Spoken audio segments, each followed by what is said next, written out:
हमारे बड़ों बड़ों तो वो ये असल में जो ऐसे हैं ना, इन्होंने में मुझे भी एक बंदा ले गया हजरत जी, मैंने आपको मैं हम तो बुजुर्गों के पैरों की खाक हैं। तो जनाब चले गए जनाब, वहाँ गया बुजुर्ग क्या था जनाब, ऐसे लग रहा है वो 4-5 बंदे इकट्ठे करके की बैठाया है किसी ने। वो जोर का वक्त, सर्दी है ना, आपको पता है तंग होता है वक्त बड़ा। मैंने कहा चलो अभी पढ़ते हैं, उठा ही कोई नहीं। वल फितना तो शद्दू मिनल कत्ल, मैं बहाने से उठा, जाके जोर पड़ी, बस मैं सलाम ही फेरी तो साथ ही असर की भी अजान हो गई। मैंने असर पढ़ी, आए जनाब, बड़ा पुरतकल्लुफ सा खाना, बटेरे खरगोश सारा कुछ ही खाया। तो जब वापस आए ना तो मैंने मुरीद से पूछा, मैंने कहा यार वो हजरत साहब नमाज नहीं पढ़ते? नहीं कलंदर ने दिल दी पढ़ते हैं। तो मैं 11 रोटियां भी दिल दी खा लेनी है। भैया आप भी तो देखा करो ना यार, झूठ बोल रहा है यार। वो भाई दीवाने को फिर रोटियों की काहे की होश हजरत, उसको बटेर के गोशे से क्या लगे हजरत। वो उसका तो एक ही नारा होता है, ना इल्मा विच ना पा सानू कोई यार दी गल सुना सानू, उसको बटेरे से क्या लगे हजरत, उसको तीतर बटेर से क्या लगे हजरत। तो बुढ़ियां कलंदर साहब दियां 4 ते जाने कलंदर साहब दे 18 ते नमाज वाली कलंदर नहीं सी। आप भी भाई आप थोड़ा फैसला करो ना, ये नहीं कलंदर आम इस्तिलाह में वो जो सिर्फ अपने महबूब का महबूब बस, बाकी नहीं उसे वो अब फारसी है लेकिन सब कोई समझ आएगी। हज़रत अबू अली कलंदर, बड़ी लंबी रुबाई है, मैं सिर्फ एंड पढ़ने लगा हूँ। क्या कहते हैं, कलंदर बू अली हस्तम, कलंदर बू अली हस्तम, कि मैं पढ़ो ना जी कभी बू अली कलंदर को, फिर आपको पता चले कि असली कलंदर क्या है और नकली कलंदर क्या है। ये झूठे हैं। बहरहाल चलो हजरत वक्त तब ये गौस अली शाह साहब बहुत बड़े बुजुर्ग हैं, इंडिया में हजरत का मज़ार है, पानीपत में हजरत का मज़ार है, बू अली कलंदर साहब के साथ ही इनका भी मज़ार है। तो हजरत ने सारी ज़िंदगी सैर व सियाहत की, अपनी ज़िंदगी के जो 17 साल है इन्होंने आकर फिर कलंदर साहब के रोज़े पे गुजारे हैं और फिर वहीं विसाल होया, फिर वहीं। अब ये मैं आपको बताने लगा हूँ ये दूरियाँ जो हमने डाल दी हैं। ये कलंदर साहब खुद ही कहते हैं कि मैं हज पे गया तो उस वक्त हजरत जहाज़ों का तो तस्वुर भी नहीं था ना, सारे बहरी जहाज़ पे सफ़र किया करते थे। आप फरमाते हैं बम्बई बंदरगाह से ना निकले हम, तो हजरत जी वो मियाँ साहब कहते हैं ना, जो किसी दा आशिक हो उसे दी गल करना, उसको दूसरी बात आती कोई नहीं हजरत, उसको कहीं और ले जाएगा फिर बात महबूब पे ही ले जाएगा हजरत। तो जो किसी दा आशिक होवे उसे दी गल करदा, सो मकर बहाने करके मरने उदे ही मरदा।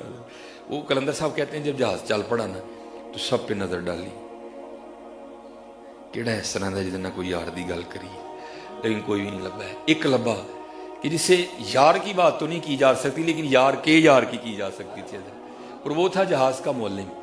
कहते मैं उसके पास जाके बैठ गया। यार मैंने कहा मौलिम जी हर साल हाजी लैके जाते हो तो लैके भी आते हो, वो जाते हैं कोई वली ना होए, आंदे तो सारे वली हो गए होंगे ने, तो दसो हम कोई अल्लाह वाला वेखिया जी।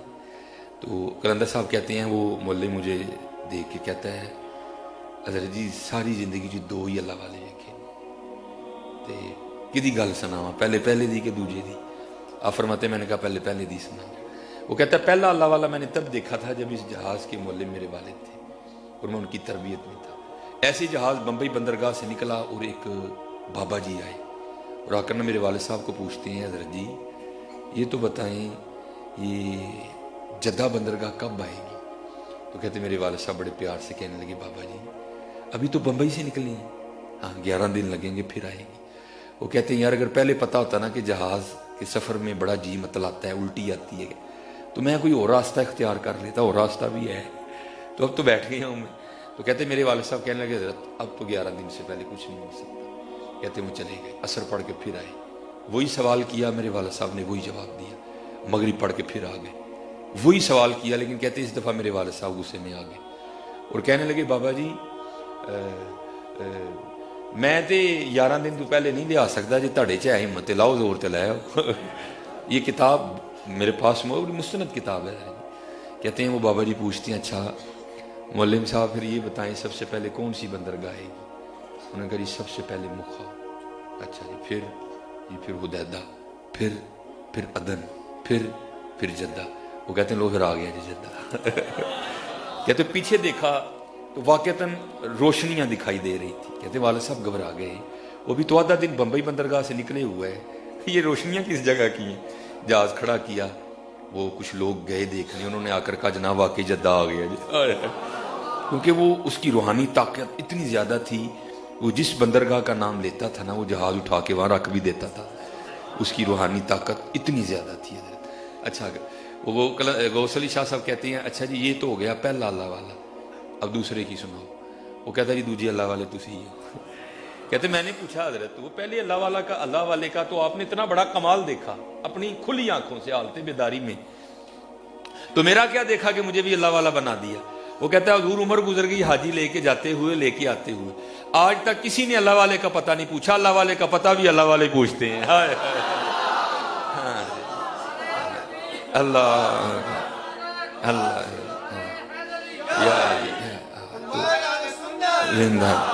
اس لیے حضرت میں کہا کرتا ہوں یہ ہمارے بڑے تھے, یہ ہمارے بڑے تھے. تو ان کو پڑھا کریں حضرت جی. پھر اب جب آپ پڑھیں گے نا پھر آپ کا بھی دل کرے گا میں بھی ایسا بڑا بن جاؤں. پھر ایسا پڑھا کریں حضرت. ہم بہت دور نکل گئے حضرت. اس لیے تو اقبال نے کہا تھا نا تھے تو آبا وہ تمہارے ہی مگر تم کیا ہو, ہاتھ پہ ہاتھ دھرے منتظر فردا ہو. تو یہ جس کے پیچھے آپ اور میں دوڑ پڑی یہ تو کچھ بھی نہیں ہے, اس کا نام تو لو, یہ تمہارے پیچھے پیچھے دوڑے گی. یہ کوئی اصل سے نا اللہ والوں میں دو رنگ ہوتے ہیں. کچھ وہ ہوتے ہیں جو کیفیات پہ غالب ہوتے ہیں, کچھ وہ ہوتے ہیں جن پہ کیفیات غالب ہوتی ہیں. جو کیفیات پہ غالب ہوتے ہیں وہ ان کے رنگ یہی ہیں سونے, لباس سونا, پاک سونی. لیکن حضرت جی جن پہ کیفیت غالب ہوتی ہے نا ان کا حال کچھ وکھرا ہی ہوتا ہے, کیونکہ ان کو تن اس کا مطلب نہیں جس کا حال سونا ہو وہ ولی نہیں ہوتا, نہیں, یہ حال ہیں اپنے اپنے حضرت. تو کچھ مغلوب الحال ہوتے ہیں. تو جیسے ہمارے غوث پاک فرماتے ہیں نا یہ جیسے یہ میں نے یہ لانگ کوٹ پہنا ہوا ہے, تو ایسے میرے پاس اللہ کا شکر ہے 2-3 ہے, پھر جو دل کرتا ہے پہن آتا ہوں.